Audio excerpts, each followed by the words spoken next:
Hey guys, welcome to our next LinkedIn Live episode, live with John Lees every Thursday, 11 a.m. Sydney time. Pleasure to have you guys on live. Thank you so much for joining us. I'll bring John into the broadcast very, very shortly. Just so you guys know, we're also broadcasting across my YouTube channel and Facebook page. So wherever you're watching, if you guys can leave a comment below, let us know where you're watching. If you give us a thumbs up, make sure you also ask any questions during today's show with John. We're up to episode 9, and episode 9 is a part of a two-part episode on the focused thoughts and actions of high achievers in business. Today's part 2 of that. We covered part 1 last week, so you can jump back onto my YouTube page and go and watch episode 8, which was part 1 of this. I'm going to bring John into the broadcast. A couple little housekeeping things before we get to that. If you guys see me looking this way, I'm just checking the comments feed from both LinkedIn, Facebook, and the YouTube page. So yeah, hit us up with any of your questions. More than happy to answer them, and make sure I get those questions to John during the show. Now, for those of you who don't know John, John is the author of 13 books on sales, customer service, business development, and John was also the former sales and marketing director at Schwarzkopf, Australia, and he was instrumental in making them the most successful subsidiary worldwide. So I'm going to bring John into the broadcast, who's joining us from California in the United States. John, how are you this evening over there, and what's happening in California today? Well, as I said when we were talking before, it's very hot here at the moment, so best stay indoors. And anyway, what we were supposed to do that because we're still in lockdown, and as people may have read, California has really had a bad time. But anyway, we're in a quiet community here, and hopefully we'll stay healthy, and let's hope that's the case. And thanks again, Simon, for the opportunity and invitation to make this contribution. It'll only be a short one, but hopefully it'll be of some interest to people as we continue down the same track that we've been talking about for the last 8 episodes. Yeah, and just so everyone knows out there, John and I are looking at doing a couple of different times after this week as well. And we're going to discuss that after today's show. Yeah. And, maybe changing the time might help some of you guys to tune in as well who might miss it live. We certainly appreciate all the viewers that watch the episode afterwards, whether that's on LinkedIn, on replay, or also on the YouTube channel or Facebook page. So very, very appreciative of everyone who does tune in and watches our show. It's been a real privilege and honor for me to have John on. Like I said, I used to listen to him on these cassette tapes here, and all the things we're covering now are also covered in John's 13 books. So as the show goes on today, I'll put something up that'll either stream across the bottom of the screen, guys, or stay on the screen where you can contact John and ask for a copy of the covers of the 13 books that he's written, and choose one or choose a couple of them, whatever it is that you want to do. John has been offering these books to all of our audience for free, and I do recommend everyone takes up that opportunity because John used to sell these books. So jumping straight into today's part 2, John, should we just give a little recap of where we started with part 1 and where we're going to start from today? Yeah, well, this is the book that you were referring to, The Focused Thoughts and Actions of High Achievers. This, by the way, is in its 9th printing. The main reason for that is that the first 8 was smudged. But that's not you can't condemn it because of that. So the book is available to you free of charge. It's in PDF form, makes it easy. It's like Kindle. And the book is mainly about the difference in business between indulgence, which I'll explain in more detail, indulgence and excellence. So indulgence is all about what goes on inside an organization, but all the opportunities you've got are outside the organization. The only thing you've got inside the organization are costs. People cost money, computers cost money, chairs, everything costs money. All of the opportunity to earn money and everything else that you want is in the marketplace. And you either know the marketplace, understand it, and influence it, or you don't. And if you don't worry, because the market doesn't expect you to do it anyway. All they expect you to do is be a supplier and get in the queue. So, so the book is available to you. My email address, I think, am I correct in saying that the email address will be shown, Simon? Yeah, it will be, John. In fact, I'm just going to turn this on very, very quickly now for our viewers to to see across the bottom of the screen, which should just pop up now. There you go. It's info@johnlees.com.au, and yeah, reach out to John. I mean, some of the people have reached out to John and asked some specific questions, and he's been able to help them with that, as well as giving the books, which I'm very appreciative of, John, that you're actually giving them to our audience. So yeah, indulgence inside an organization. I guess sometimes we can all get stuck in our own thoughts and our own ideas of what we should and shouldn't do, but understanding what the market actually wants is something very different, and then being able to serve in that area is even a bigger task. But when you've got a structured approach and you go about it the right way, then you can tackle, what the market wants, I guess.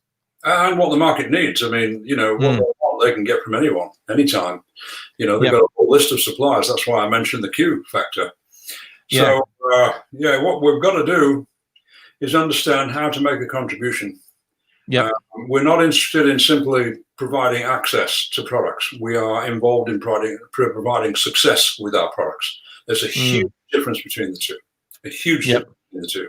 So I would say there's 95% of companies don't get involved in doing what we're talking about now. They don't know anything about it. They're not idiots. They're all very nice people, highly intelligent people, but they are stuck in the, if you like, the area of indulgence, which is the company, what the company wants, what the company needs, what the company has, what it must have more of, all that kind of thing. I was all part of that kind of thing way back when I was a young sales manager and what have you. And somehow or other, I managed to free myself from it. So, shall we get going? Yeah, let's get into it. John, I'll take myself off screen so you can get stuck into it. If you guys see me pop back up, it might be with a question. Otherwise, I'll engage a couple of you guys in the comments, and I am keeping an eye on that feed while John's presenting. So if you've got any questions, please put them in, and we'd love to know where you're tuning in from. We've had people tune in from the United States, the UK, Europe, Asia, all over the world for that. So guys, if you are tuning in, drop it in the comments. We'd love to hear from you. I'm gonna exit off screen, and I'll jump back in here and there as I need. I'll talk to you soon, John. Thank you. And I'm glad that Simon isn't on screen now, because as you can see, I'm much better looking than he is. I don't mean that in a nasty way. I'm just making a point. One of the questions I get asked occasionally is, do you do any pro bono work, any work that you don't get paid for? And absolutely, I do, yeah.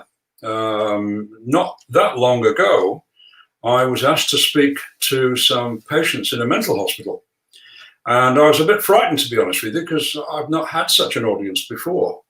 But when I spoke to the guy in charge of administration there and so forth, he said, no. He said, I'm sure they'll like it. Some of them were involved in business. When they leave here, hopefully in a healthier state, they will go back into business, no doubt. So yeah, don't worry about it. And I said, okay, fair enough. So the day arrived and the place was pretty packed. And I was introduced and I got started. I was a little nervous for obvious reasons. After about 15 minutes of presenting ideas and thoughts, one guy at the back of the room shouted out, "This is crap. You are pathetic. Shut up." Well, I've never had that happen before. I mean, Simon has said it a couple of times during presentations, but I have to forgive him. But no, seriously, I mean, I was very taken back and I didn't know what to do. And I turned to the administration guy and I said, look, should I stop? He said, no, don't worry about it. You just carry on. I said, okay. So I carried on. But 10 minutes later, the same guy shouted out again, "I've never heard such rubbish in all my life. Get lost." So I turned to the guy in administration and I said, look, I'm sorry. I really don't feel that I can go on or should go on. And he said, don't be silly. He said, I would like you to go on. He said, that guy that shouted out has been here 18 years, and that's the first time he's ever made any sense. So that was a little hurtful, to be honest with you. But anyway, yeah, so let's get started. Let's have a look here. So the book that I mentioned, The Focus, Thoughts and Actions of High Achievers in Business, this covers all the kind of things that we did last week in part 1, and this is part 2, all short chapters, to the point and so forth. So here we have this indulgence factor, the internal factor that most people enjoy, not simply in a physical sense to be in the company, but a mental sense about the only thing that we really care about is our company. We do care about the market, obviously, and we want to do business with the market, but the main concern is us, really. This is a disease in business. It's awful. And then we have excellence, and the first two letters here, the external world that we must have a better understanding of. I mean, thank God doctors do. Doctors don't simply get into, their area of work and so forth, and their laboratories or the place that they operate from, and so forth and so on, whether they're specialists or regular doctors, doesn't matter.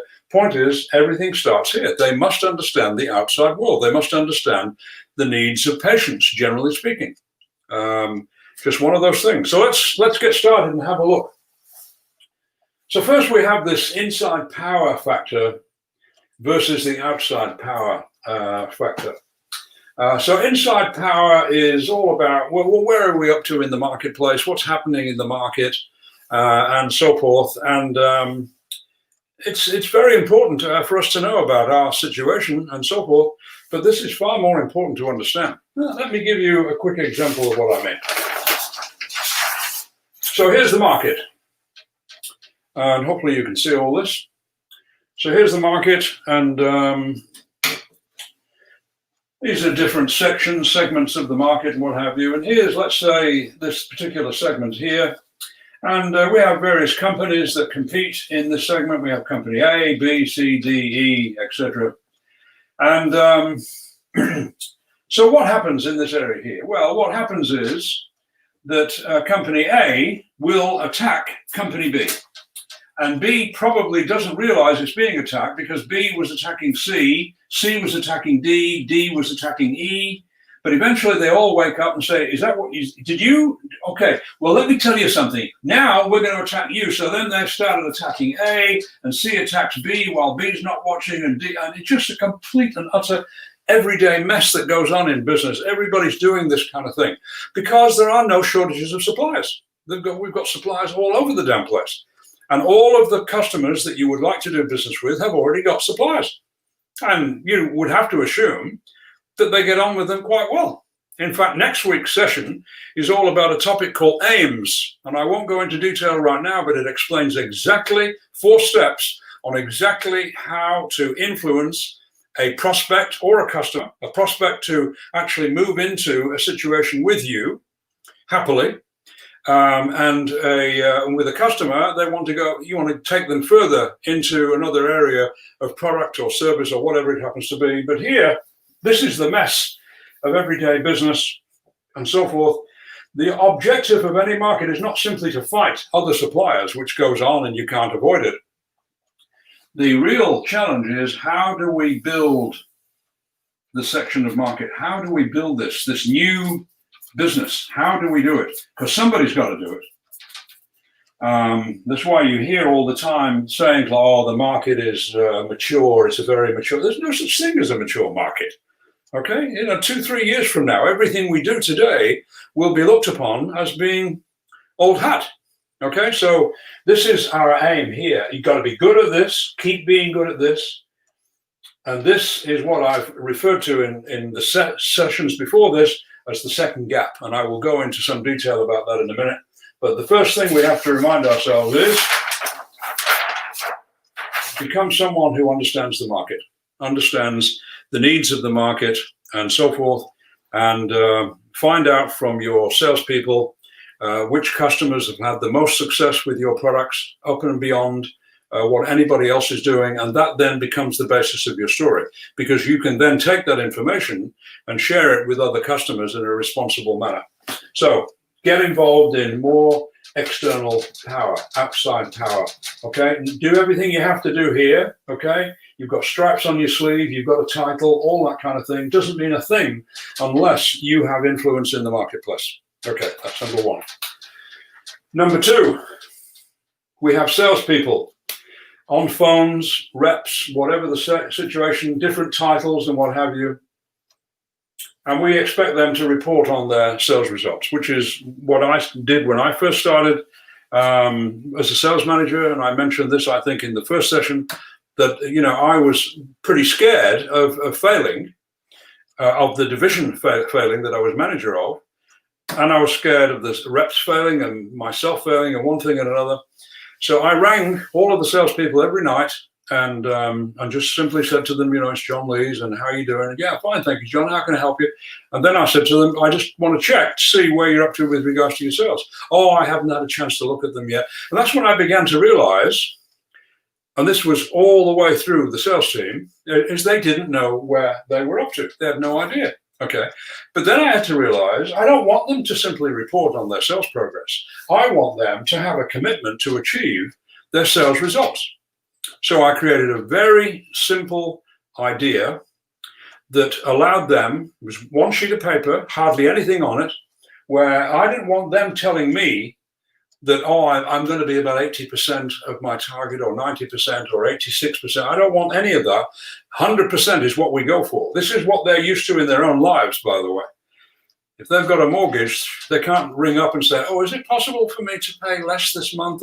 They know they have got to reach that mortgage figure, and that's it. And we have to get them to understand this as well. We're not applying undue pressure here. We're applying positive pressure to help them. So all I used to ask them was, are you or are you not, as of today, going to reach your target for the month? And if you are, congratulations, excellent. And I've got a couple of questions to ask if you are. If you don't feel that you're going to make it, then let me know and I'll do everything I can to help you. Okay, I'm not a reporter on these things. I am an author on these things. I want to help you to do that and so forth. So that really turned everything around because it got them to thinking about the commitment to achieve and not simply reporting on it and letting you know what the problems were. Because I mentioned in a previous session where the reps would have all sorts of excuses. Well, it's very quiet out there at the moment. Yeah, it's very quiet. It's tax time. Tax time, you can't do much. And then one excuse after another, which is normal human behavior, but it's not normal in an organization that focuses on its performance in the marketplace as well as its performance internally. So just make sure if you want the documentation, it's only one page. If you want the documentation that involves the salespeople in this, okay, let me know and I'll send you a copy of it. It's only one page. You can send it by email. So when you have meetings, training sessions and what have you, and anytime you'd like me to do a training session for you, I'd be absolutely delighted. Obviously, it involves talking with you to start with, getting an idea of where you're at, where you want to be, where you need to be, and so forth. But the big question to ask, are our meetings full stops or are they fuel stops? So a full stop means that you have the meeting, it's all over and done with, no one can remember anything that was discussed. No one really has any sense of being able to do anything or having to do anything. Whereas a meeting here on this side of the board is that every good meeting is a fuel stop. Okay, it's helping the salespeople to understand how much better they can do things, getting information from them as to their progress, getting information from them as to where they're falling over, where they're having problems, where they need help, and so forth and so on. So always remember, have good meetings that are fuel stops, meaning that we're going to help them in this meeting for when they leave the meeting. Whereas with these meetings here, we all sorts of talk goes on, but then they go out and the same thing happens again. So fuel stops, not full stops. And here we talked about the first gap and the second gap, first market gap, second market gap. So let me just briefly go through this with you again, just so that you remember it. This is absolutely crucial in business, and I had to discover it, and I hope you will too. Here's the first gap. The first gap is all about access to products. There's the line. It's absolutely full up. There are no shortages of products or services in the marketplace. The first gap is absolutely full. It's highly contested, highly congested, and so forth. And yeah, so don't bother trying to fight in here because you can't. I mean, if you happen to get a phone call from someone who says one of our suppliers let us down, well, then you get back in the queue and hopefully you do well. But this is extremely difficult to penetrate. Okay, it's like musical chairs. Most people have got a chair already sorted out.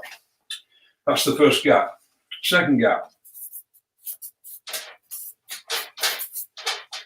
Second gap is all about success with products, not simply access. Okay? And this gap, believe me, has hardly been developed at all. It is an enormous area of opportunity. So when salespeople go to market, they've got to sell the success factor, and they won't be able to do it on their own. We've got to arm them to do it properly. We need information about who is succeeding with our product in the marketplace. And then we take those stories, even though there'll only be a few of them, and we have to then package them and take them to market. So for instance, let's assume, so over here, for instance, we're dealing with customers. Here we're dealing with business people.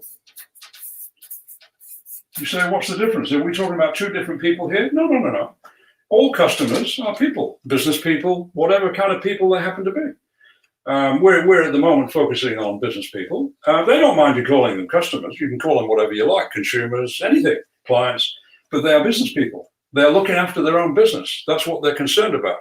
And they get very little help from most suppliers. Most suppliers simply get in the queue to let them know, oh, our company has been in the business now for 15 years now, and we are, shut up, please.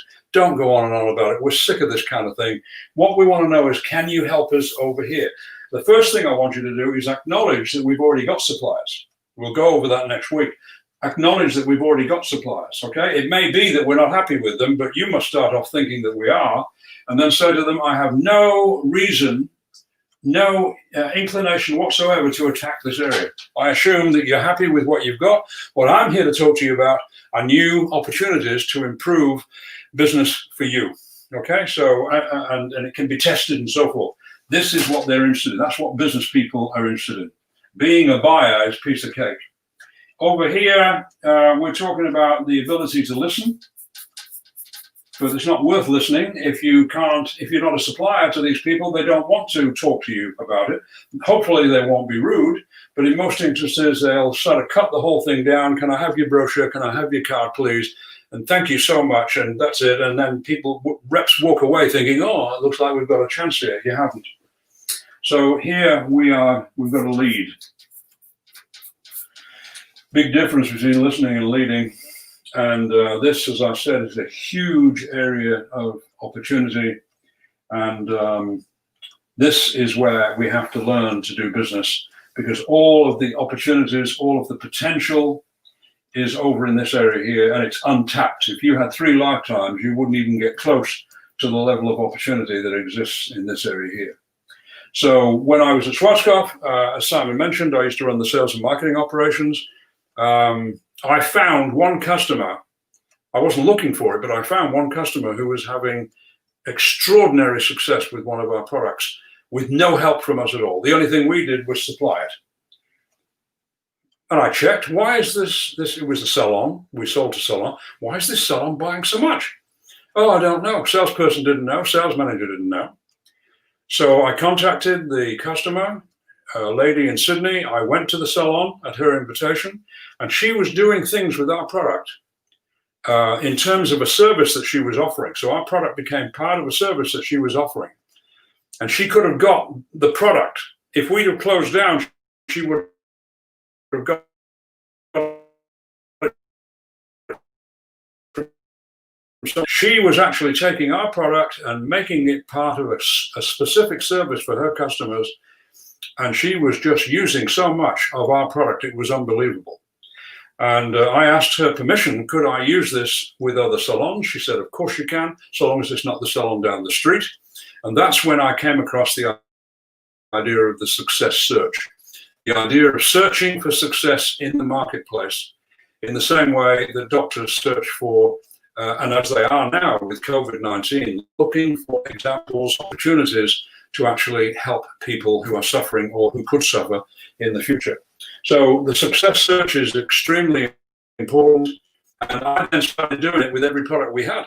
And I gave the reps an opportunity and said, I want you to come back to me and let me know who is having the greatest amount of success. This was not an easy question for them to answer, but nevertheless, gradually, slowly but surely, we started to amass what we call the bank of ideas. Okay, the bank of ideas. And this bank gave us the opportunity to offer to the market opportunities to succeed at higher levels. That is really what they need. They may not want it because they don't think it's available, but they certainly need it. So get involved in learning about the second gap. My book, which is called the third result, how to achieve the third result, very important, and it features this in there in detail. And I'll talk about that at another time. Okay, so then another factor that happens internally is our policies, some of which have been going around for years and have no relevance to today's situation. They're just old hat, and we're still going ahead with them. So I'll give you a couple of examples. Where the company I started with in Australia, in Sydney, was a company called Reckitt and Coleman, a worldwide company. And we were in the division I was looking after was the pharmaceutical division. And so we were selling to pharmacists and lots of individual pharmacists in, you don't find that here in America, but certainly in those days in Australia, lots of individual chemists, pharmacists. And yes, so one day, Reckitt and Coleman made the decision to go open, which was to sell to supermarkets as well. And basically, they just pushed to one side the pharmacists. They just pushed them. They didn't mean to, but they did. They pushed them on one side. And I'm looking after the pharmacists in New South Wales. And the pharmacists that we were looking after took our products off the shelves, put them down, refused to do business with us. It was absolutely shocking.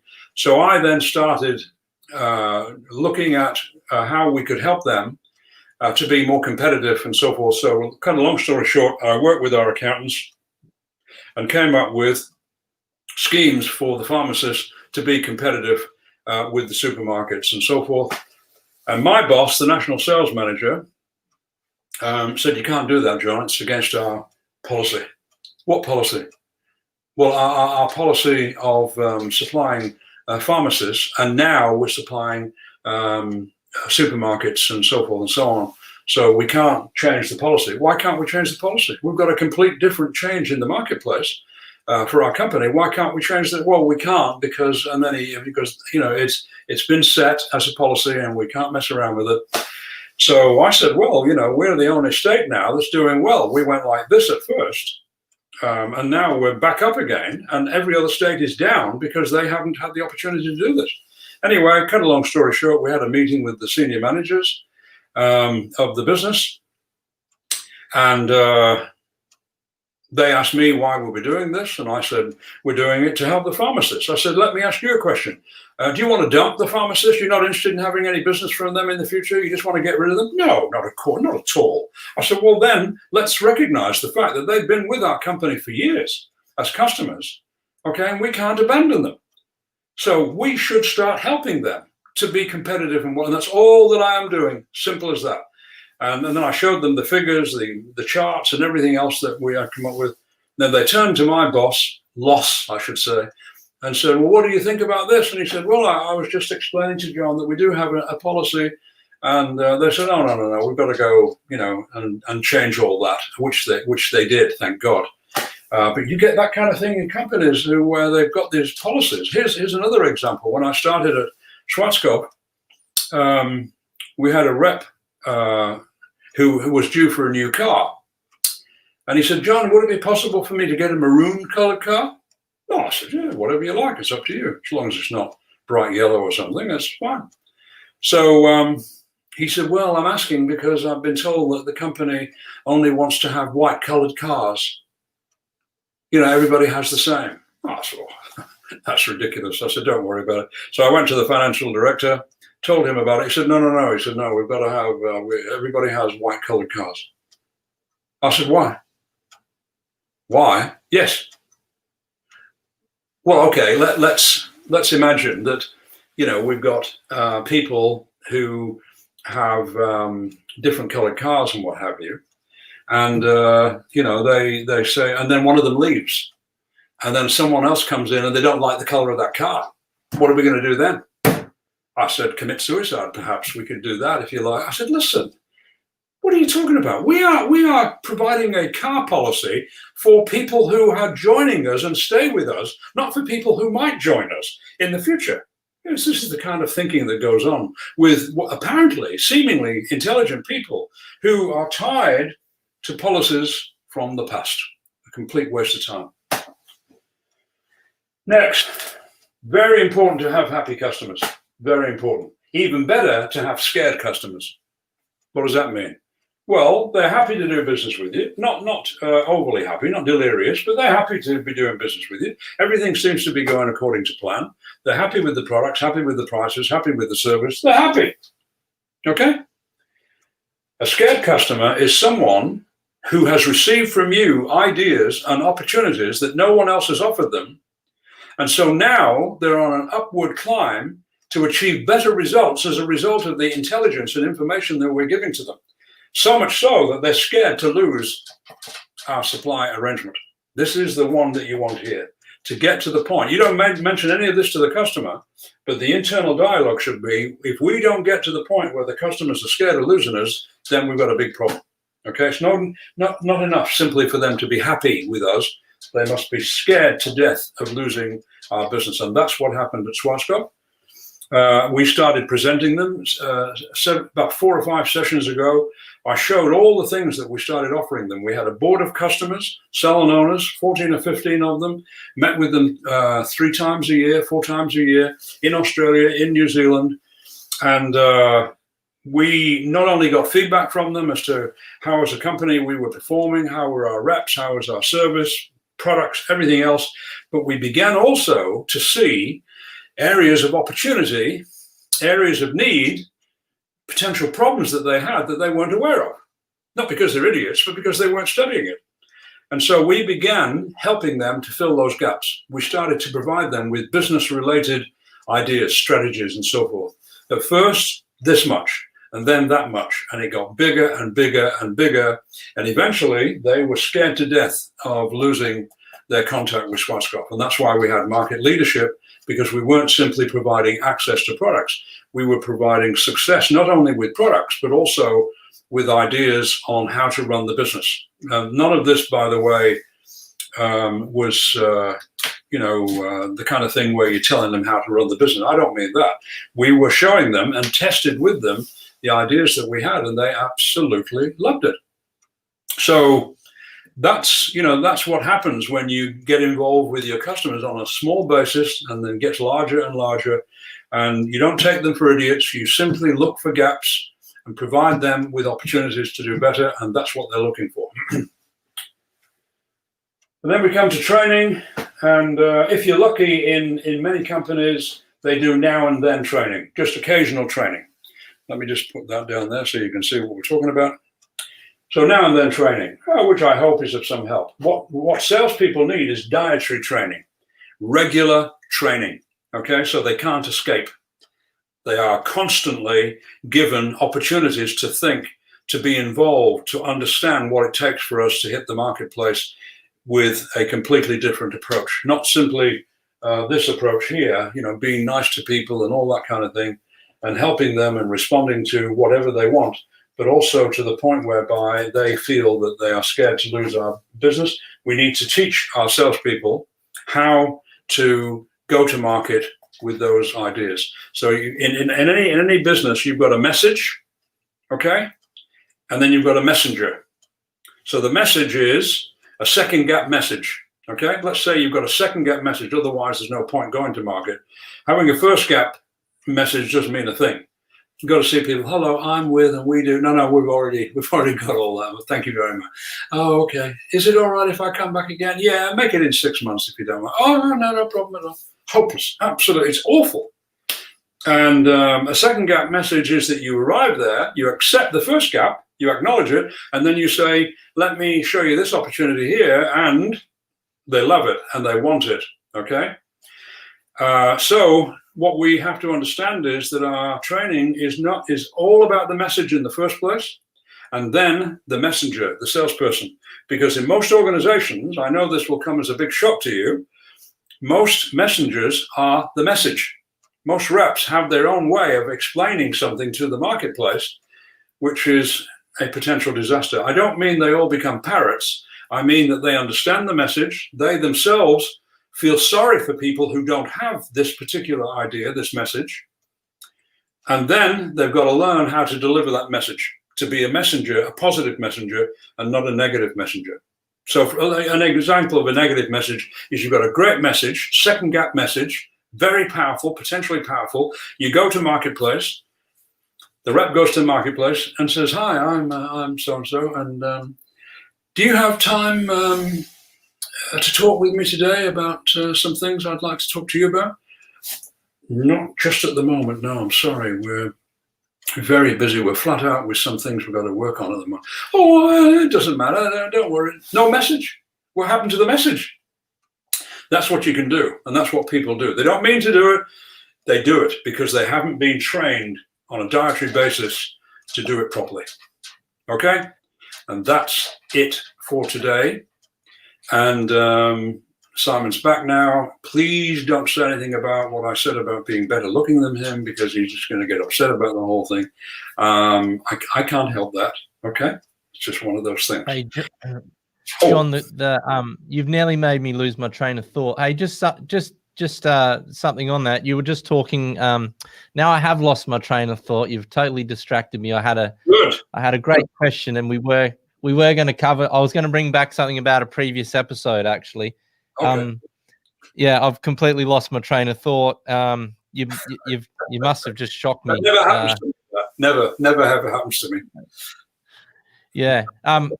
Hey, some anyway, really good session, and so we've got to get us. It's got to be good here.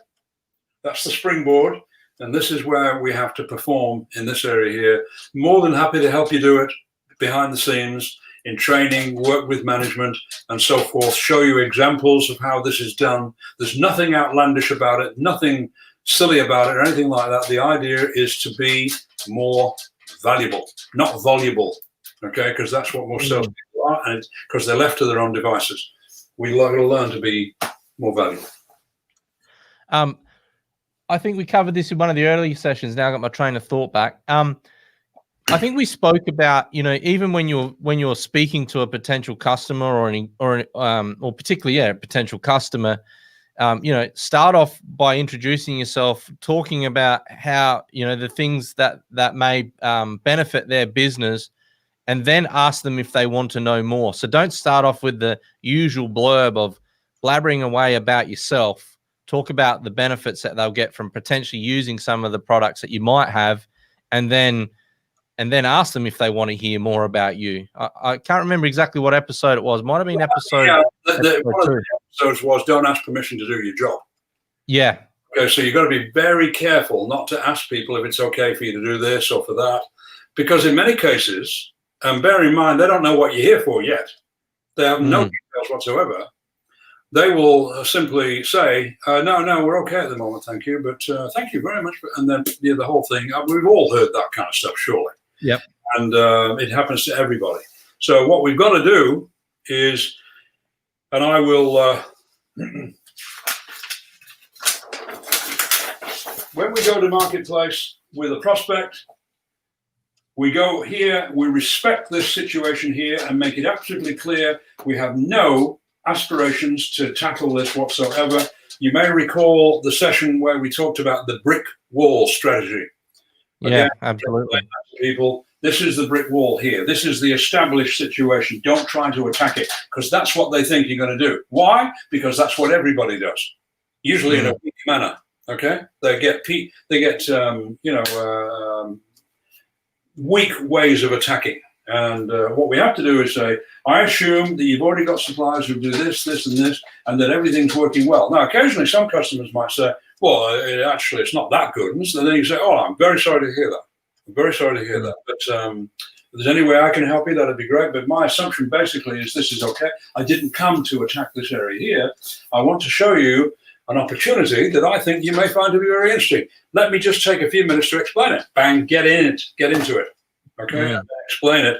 And that's when they begin to feel, this is something that we could use. This is something that we could have. And then explain to them, and by the way, we're more than happy to test this with you so as to make absolutely sure that it works properly.